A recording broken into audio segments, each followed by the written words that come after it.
Good afternoon, everyone. Would like to thank you all for tuning in. I do apologize ahead of time. I am getting over a cold, so if I am coughing periodically throughout the stories, again, my apologies. I'm taking a little bit of tea to help with that. Maybe just a little bit more. Mm. Oh, yeah. So I wanted to begin today's readings with some collected Italian folk tales. These were collected by Italo Calvino. Great repository of tales. There are a few that are a little repetitious, but overall, there's a lot I've run into here that I haven't seen in other places. And he did a really great job of going to various regions throughout Italy to gain stories from the individual towns and regions, much like William Yeats did when he traveled from town to town. He marks them down in his work as well. If I ever get a chance to go back, I definitely want to visit Sligo. Sligo seems to have a very uneven distribution of fairy and folk tales. So there's a lot of fairy and folk fairy activity in Sligo. If you ever get a chance to visit out that way. Hmm. So our first story today will be the Feathered Ogre.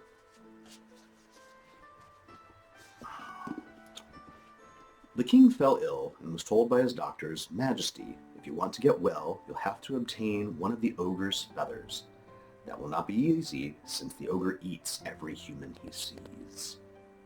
The king passed the word on to everybody, but no one was willing to go to the ogre. Then he asked one of his most loyal and courageous attendants, who said, "I will go." The man was shown the road and told, "On a mountaintop are 7 caves, in one of which lives the ogre." The man set out and walked until dark, when he stopped at an inn. When the innkeeper learned of his mission, he said, "How about bringing me a feather too on your way back, since they are so beneficial?" "I'll be glad to," replied the king's man. "And should you talk to the ogre, try to find out something about my daughter. She disappeared years ago and is now goodness knows where." In the morning, the man continued on his way. He came to a river and called the ferryman to row him to the other side. During the crossing, they got into conversation. "Will you bring me a feather too?" asked the ferryman. "I know they bring luck." "Of course I'll bring you one. And if you have the chance, ask the ogre how come I've been at this job for so many years and can't get off the ferry." "I'll certainly ask him." The kingsman disembarked and continued his journey on foot. At a fountain, he sat down to eat a bite of lunch. 2 well-dressed noblemen came by and also sat down, and the 3 of them got to talking. "Why don't you bring us a feather too?" they said. "I certainly will. Also, would you ask the ogre something? In our garden is a fountain that once spewed gold and silver, but it has since dried up." "I'll ask him why, without fail." He moved on and walked until dark, when he knocked at a monastery. Friars answered the door, and he requested shelter. Come in," they said. After hearing his story, the friars inquired, "But do you know what you are getting into?" "I was told there are 7 caves. At the back of one of them is a door. I'm to knock on it and be greeted by the ogre." "My poor man," said the prior, "if you are unmindful of all the danger, you'll certainly lose your life. This is no laughing matter. I'll tell you about the ogre in hopes you'll do us a favor." "Of course I will," the man said. "Listen to me then. When you get to the mountaintop, you'll see 7 caves. The 7th is the ogre's. Go down into that one, all the way into the end, where it will be pitch dark. We'll give you a candle and matches to light your way. But be sure to go in right at noon, when the ogre is out. You'll find his wife there, a bright girl who will tell you exactly what to do. Beware of the ogre, who would eat you up in a minute." "How good of you to tell me all these things I didn't know," the kingsman said. "Now, here's what you are to find for us. We lived here in peace for no telling how many years, but for the last 10, we've done nothing but wrangle. Some want one thing, while there's another. There is bickering, and things are always in turmoil. What is the meaning of it?" The next morning the man scaled the mountain. He was at the top by 11 o'clock and sat down to rest. At the stroke of noon, he slipped into the seventh cave. It was pitch dark. But he lit the candle and discovered a door. The minute he knocked, a beautiful girl opened and asked, "Who are you? What brings you here?" "You don't know my husband. He eats every human he sees." "I came for some feathers," the kingsman said. "Since I'm already here, I'll stay and try my luck. If I get eaten, that's that." "Listen, I've been here for years and years," the wife warned, "and can't stand it any longer. Be very careful and we'll both flee. He must under no circumstances see you, or he'll eat you. I'll hide you under the bed, and when he retires for the night, I'll put out the feathers. How many do you want?" "4. He told her about King, the innkeeper, the ferryman, the nobleman, the friars, and the queries of each. They talked as they ate their dinner. As it had grown late in the meantime, the young lady began getting the ogre's meal ready. When he's hungry, he smells humans right away. After eating, he no longer notices. Luckily for you, she warned. At 6 o'clock, a great clatter was heard at the door, and the man disappeared under the bed in a flash. In stormed the ogre, sniffing and saying, "Here, here! There's stinking humans here. There are, they're hiding. My nose informs me they are near." "Nonsense," replied his wife. "Your hunger is making you imagine things. Sit down and eat." The ogre ate, but he could still smell a man and went all through the house after dinner looking for him. It was at last bedtime, so they undressed, got under the covers, and the ogre went to sleep at once. The man under the bed held his breath. "Listen closely," whispered the woman.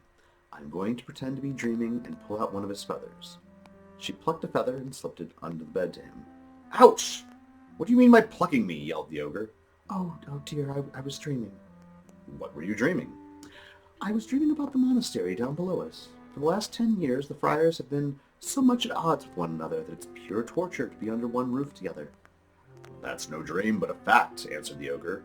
"The friars are ill-tempered because 10 years ago, the devil got into their monastery and dressed as a priest." "How could they get rid of him?" "The real friars would have to start doing good deeds. Then they'd spot the devil in their midst." At that, the ogre went back to sleep. A quarter of an hour later, his wife pulled out another feather and passed it to the man under the bed. "Ouch! That hurt!" I was dreaming." "Again? What were you dreaming this time?" "You know the fountain down below us in the garden of those 2 noblemen, which used to spew gold and silver? I dreamt it had gone dry. What on earth could that mean?" "Of all of your dreams are true tonight. The fountain is stopped up and can't spew any more gold or silver. They would have to dig gently down to the mouth of the fountain, where they'd find a ball entwined with a sleeping snake. They would have to crush the snake's head beneath the ball before the snake awakened, and the fountain would spew gold and silver once again." Again, in a quarter of an hour, she plucked another feather. "Ouch! I believe you've made up your mind to pluck me clean tonight." "I'm sorry, I was dreaming again." "What now?" "A ferryman down there on the river hasn't been able to leave his ferry for years." "True. He doesn't realize that he should ferry a man across the river, collect his fare, and disembark before his passenger can. The traveler then will have to remain on the ferry." The wife pulled out the 4th feather. "Confound it! What are you about?" "I'm sorry, I keep on dreaming. I was dreaming of an innkeeper still looking for his daughter, years after her disappearance." "You mean your father, because you are that innkeeper's daughter."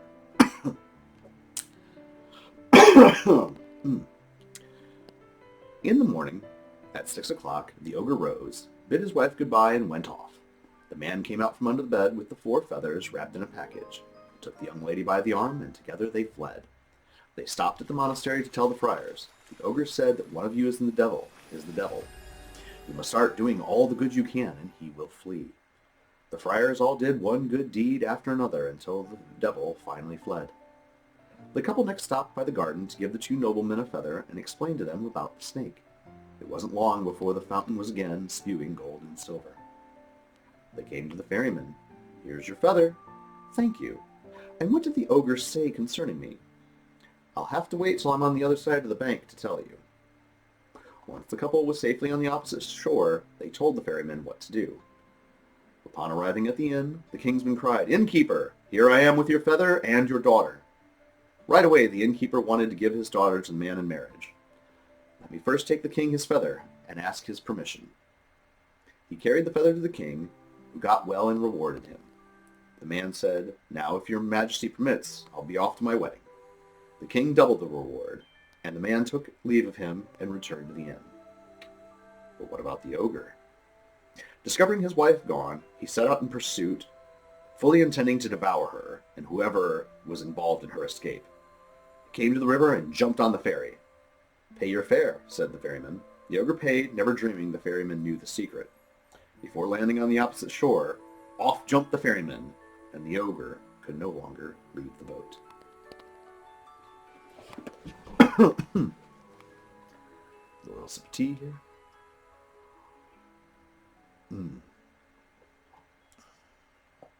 Oh, yeah, green tea and lemon. It's just amazing.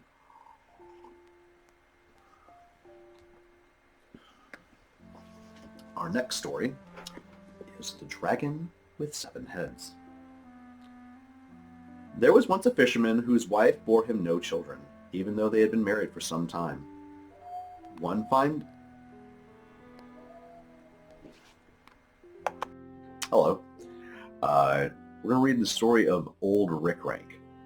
It only calls Rinkrank a old man in the story, but I choose to believe this is a dwarf, so I will call him a dwarf probably throughout the story, and I think you'll see why.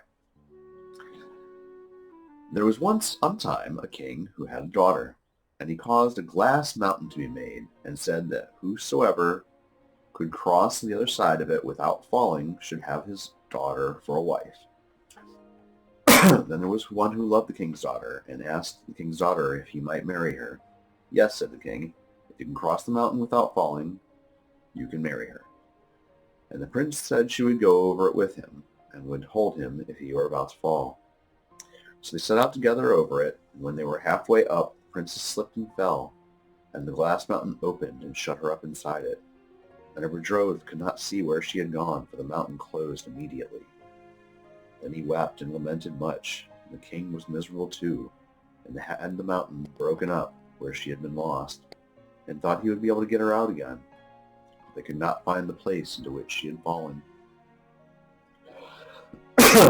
Meanwhile, the king's daughter had fallen quite deep down into the earth, into a great cave.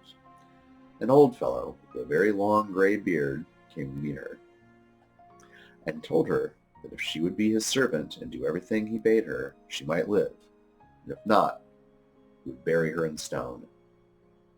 So she did all he bade her. In the morning she took his ladder out of his pocket. He took his ladder out of his pocket, set it up against the mountain, and climbed to the top by its help. Then he drew up the ladder after him. The princess had to cook his dinner, make his bed, do all his work, and when he came home again, he always brought with him a heap of gold and silver. When she had lived with him for a long time, he had begun to call her Mother Mansroot, and she called him Old Rinkrank. Then, when he was out, and she had made his bed and washed his dishes, she shut the doors and windows all fast, and there was one little window through which the light shone. This she left open. When Old Rinkrank came home, he knocked at his door and cried, "Mother Mansroot, open the door for me." "No," she said. "Old Rinkrank, I will not open the door for thee." Then he said, "Here stand I, poor old Rinkrank, on my 17 long shanks, on my weary, worn-out foot. Wash my dishes, Mother Mansroot." "I have washed thy dishes already," she said.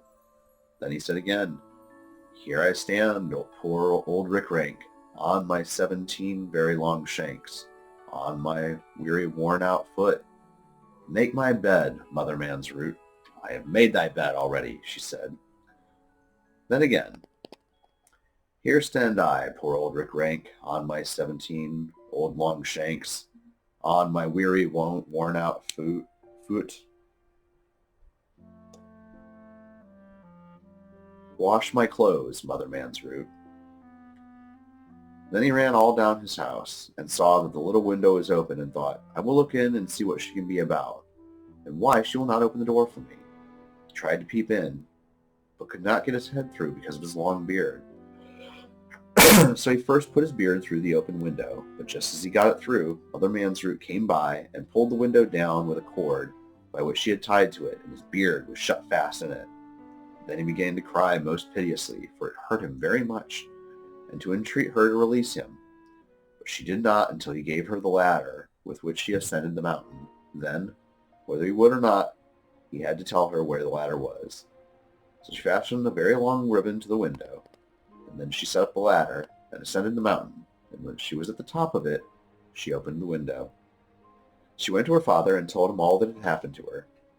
The king rejoiced greatly, and her betrothed was still there, and they went and dug up the old mountain, and found Old Rinkrank inside with all his gold and silver. Then the king put Old Rinkrank in the dungeon, and took all of his gold and silver. The princess married her happy betrothed, and they lived right and happily in great magnificence and joy.